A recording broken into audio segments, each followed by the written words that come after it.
What's up, people? Punch here. Going back to Elite Dangerous, talking about Odyssey and some of the things you could do in making a bunch of money while playing the Space Legs DLC. The first thing is, before you do any of the settlement raids or like any missions like assassination targets, the first thing I highly recommend you do is go to an anarchy system and purchase something called an e-breach.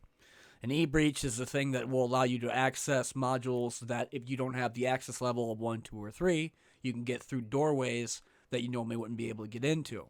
And the only way to buy these is to go to these anarchy systems that are in the government tab. So if you go find a specific area and it has a station, land on it with your ship, disembark, and then go buy a couple of e-breaches. They are 25,000 apiece, so watch out because they're pretty pricey. Again, I'm at 1.4 billion. It doesn't really bother me either way. When talking about the commodities and the price range that they have, the main four that I highly recommend, if not five, is the Californium, True Form Fossil, Genetic Repair Meds, and Synthetic Genome, with the fifth one being Petrified Fossil at 75,000. The other four are 100k a piece. So if you find Californium or True Form Fossils with maybe like deep mantle samples that are 25,000 a piece, pick them up because they are at the excavation/mining outpost. Repair meds and synthetic genomes are like in laboratories and research centers. So it's kind of easy to find. And then when you got the power regulator, which is pretty much every settlement that has power, that is also 50,000 apiece, with schematics and agricultural process samples also being 50,000. And then if you want to get to the 35k range, you have compression liquefied gas, inertia canisters, ionized gas, cast fossils, and biological samples. So I mean, again, you'll make a shitload of money just by finding a couple of things that are worth 100k a piece. And because there's not a real like cargo hold per se, when you get these materials, you could probably get maybe 100 of them each per stack. When it came down to me doing like, I wasn't doing missions. I just got bored every once in a while and would get on Elite Dangerous. I would find a high-tech/military outpost with a medium to high security, because most times out of 10, those are the ones that have like a lot of stuff inside of it. More buildings means more stuff, and more stuff means higher tier goods.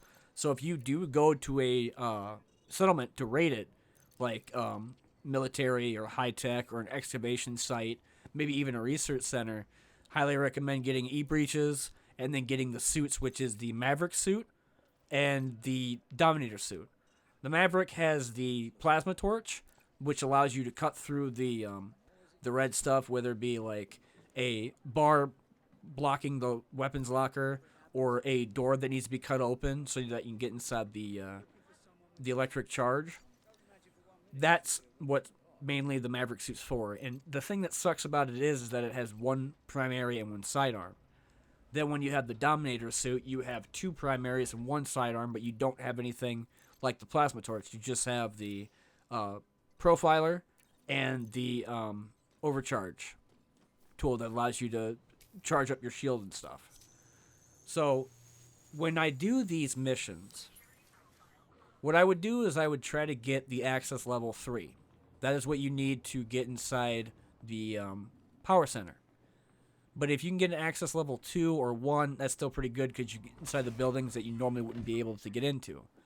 The lowest access level is 0, and those buildings are what they call habitats. That's anybody can get into, same thing with a bar.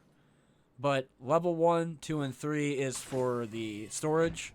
Level 2 is more higher security, so command centers and power centers, with 3 being the regulator itself. And if you can get it, then there's 2 options you could do. The main thing is to stop any type of reinforcement from happening. So if you can't find it, recommend turning off the sudden alarms and the authorization scans so they can't turn it back on again. Or the alternative, turn everything off by taking away the power regulator. And once you get level 3 access, then you could turn everything off and then get it. When everything's turned off, then you'd come back with the Maverick suit, rip everything open with the torch, take everything, and then go and move on to the next place. And that's how I would do it. And then you can do it different ways, but mostly it's just those two suits. I don't know what you can do with the Artemis suit other than like using the I think it's the biology scanner, and I don't really do exploration stuff, so maybe somebody else will do a crazy thing where they scan a planet or a weird plant on someplace. Like I said, once you crack everything open, you get the Maverick suit, you go in, get everything with the plasma torch, and then reap the rewards. Anyway, hope this video kind of helps out and maybe shows some things about Odyssey. I'm still dealing with issues with Update 12. I've had a couple of crashes here and there. Again, a lot of the issues loading with my ships, like doing switches. Like I tried to get my Anaconda and my Asp, and it took like forever sometimes with getting the yellow adder connection failure. So, if you're planning on getting Odyssey, I highly recommend you don't until like maybe a couple more months or a couple more updates. But if you are still, then just be prepared because there's a lot of shit going on and I'm still working with it. But anyway, I've been Punch. This has been a video. I'll see y'all later.